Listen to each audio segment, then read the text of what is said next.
How you going? Lincoln here from Landfish TV. I've been on a bit of a mission over the last couple of nights. I've really wanted to go out there and get a mulloway, so I've been putting in the time, watching the tides and pretty much fishing each peak. So the peak of the high tide, the peak of the low tide. Tonight I'm down here at the Warmies and I'm gonna work my way to the right of the boat ramp and go and see if I can get something over there. I'm using a bit of a bigger outfit than I normally use. I've got, what is this, a Seal Star Rambler, and it is a 2.7 meter, 7 to 10 kilogram rod. So I've got the 4,000 size Sedona on there, 15 pound J-braid, I'm pretty sure that is, and I've upgraded to 20 pound mono leader. On there I've got a jiggle fishing 4-inch paddle tail, and I've got a 3/8 bullet jig head, and it's a 5/0 hook. I'm also scenting that up with a bit of a concoction that I've made that's got like 5 different commercial scents in it, so hopefully that makes a difference. I'll rub a bit of that on. I've already spent a couple of nights chasing these things and 1,000 different casts in all different sorts of retrieves, and I haven't even had a tickle. So I filmed the intro every single night, and hopefully this is the intro you're going to see, because I'm going to catch something tonight. Let's head out there, see if we can get something. Pretty much just like the other couple of nights I'll be down here. It's bloody freezing, and it was forecasted to be super windy. I think up near like 50k an hour, but I thought, hey, stuff it. I'll get the gumboots on, the raincoat, head out here, because without dedication, I've been told you're not going to catch one of these ghost fish. So I'm out here, going to the right of the boat ramp, and I'm going to be casting out as far as I can and working the edges as well. A couple of little hops, a couple of little flips, a couple of little spins. Hopefully pick something up. So I'm heading along here. It's fairly rocky. It's actually a nice full moon, and I can see without the light walking along here. So you guys can have a look at the sort of area I'm walking along now. Got the head torch on, because you got to sort of be a little bit careful when you walk along here, because you might trip over and actually hurt yourself, because there's a fair few rocks around here and the water edge goes down. So on each side of here, especially on high tide, you've got water on that side, and on this side here you've actually got water come through as well. But there's no fish in this bit that I've seen before, because it's all just seeped in the tide. But we're going to head up here. I reckon I'll start casting now. Probably, what's that, 40 meters or something from the boat ramp. So the beauty about these paddle tails is that a lot of the action is already inbuilt. So because of the weight that you've got on the front of it, that's going to be fluttering side to side whenever you stop. Whenever you're winding, it's going to be pulling it forward and flapping side to side.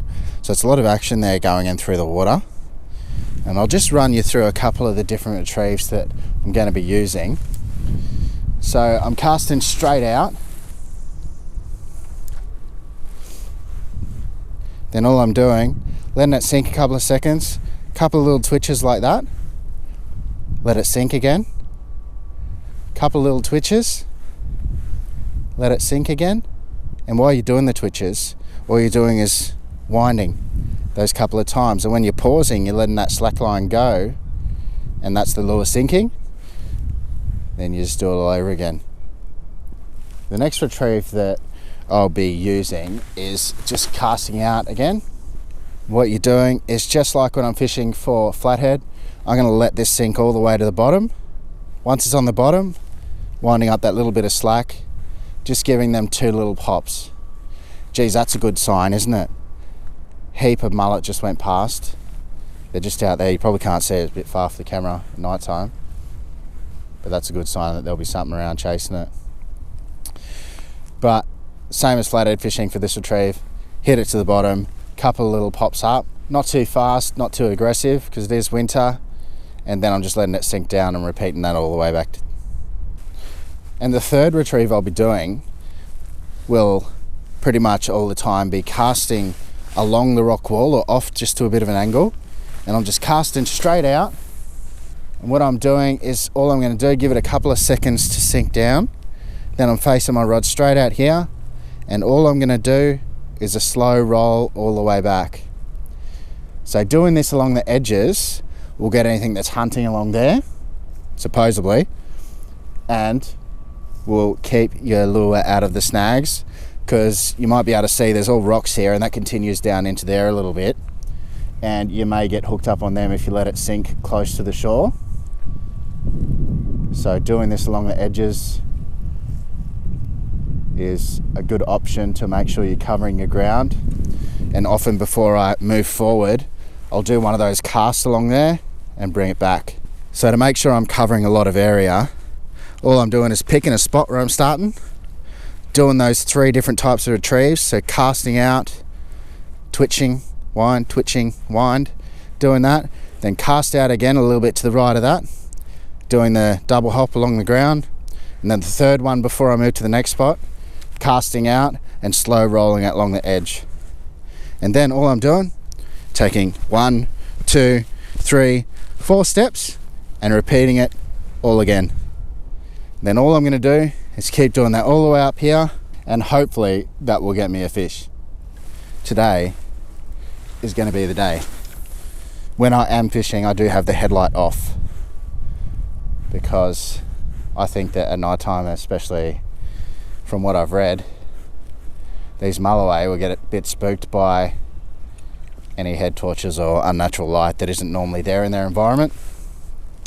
While they'd mainly be used to all the lights like you can see over there of the city, or not the city, over in the docks, or any bridges or anything like that would have the lights that are always there. Pretty sure that they would be used to seeing them, but an unnatural light like this going around along the edges, pretty sure that would freak them out and maybe put them off the bite, or they'd just swim the other way. So I'm going to turn this light off now and see you soon. So I think it might be another fishless night, unfortunately.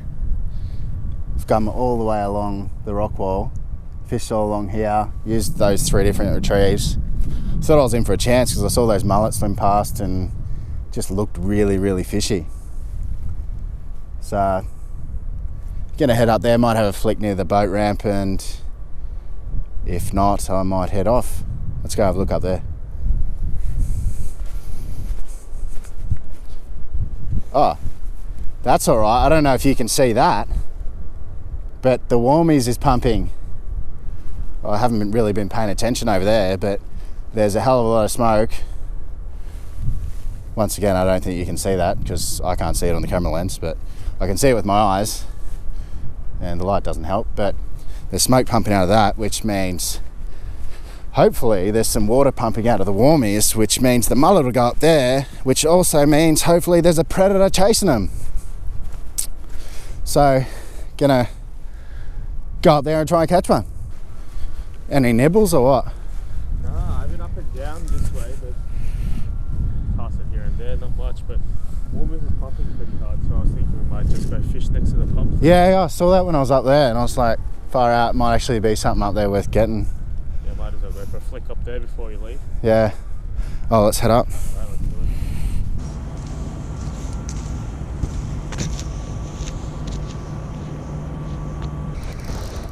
Lincoln's on. I wonder what this is. Oh, it's a snook. Oh, snook! It's not a Mulloway. Is it? It's a baby Mulloway. Oh, dude! Oh my god! Told you something could be on. Landed. Hold on. I've got my fish grips on the side here. You did it. Oh, Dude, be careful, just go slow, it's alright. no, my shoe got stuck. Yeah. Wrap this around your wrist. Yeah, I got it. And when you pull it up, just make sure you support its stomach as well. You get one, dude. Bloody Mulloway.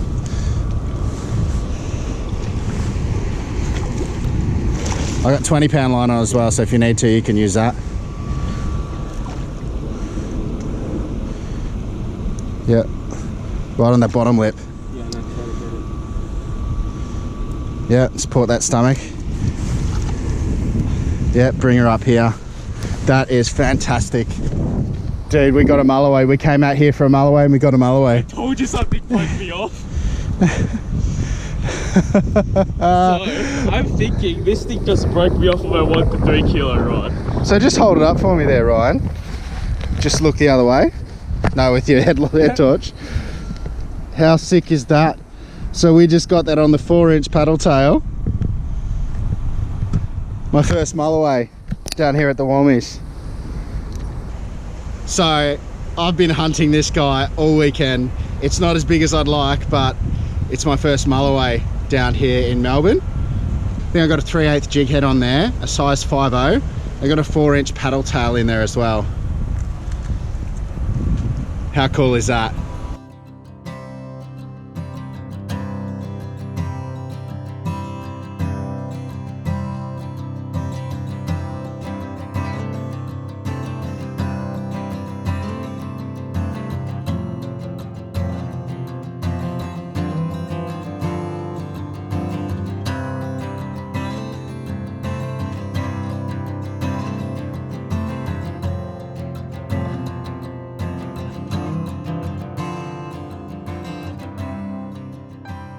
So I'm so happy, went out there and caught a Mulloway.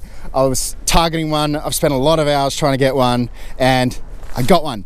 So as you can probably see and as you probably heard, I'm happy as Larry, wherever that saying came from. I can go home and have the best sleep ever because I've been missing out on sleep trying to chase these things. It does take a lot of effort to go and chase them. It worked. It was the 4-inch paddle tail by Jiggle Fishing. I'll chuck a link to them in the description below. So go check them out. Worked for me, might work for you. Anyway, see you next time. Hope you enjoyed this episode. Don't forget to subscribe. See ya.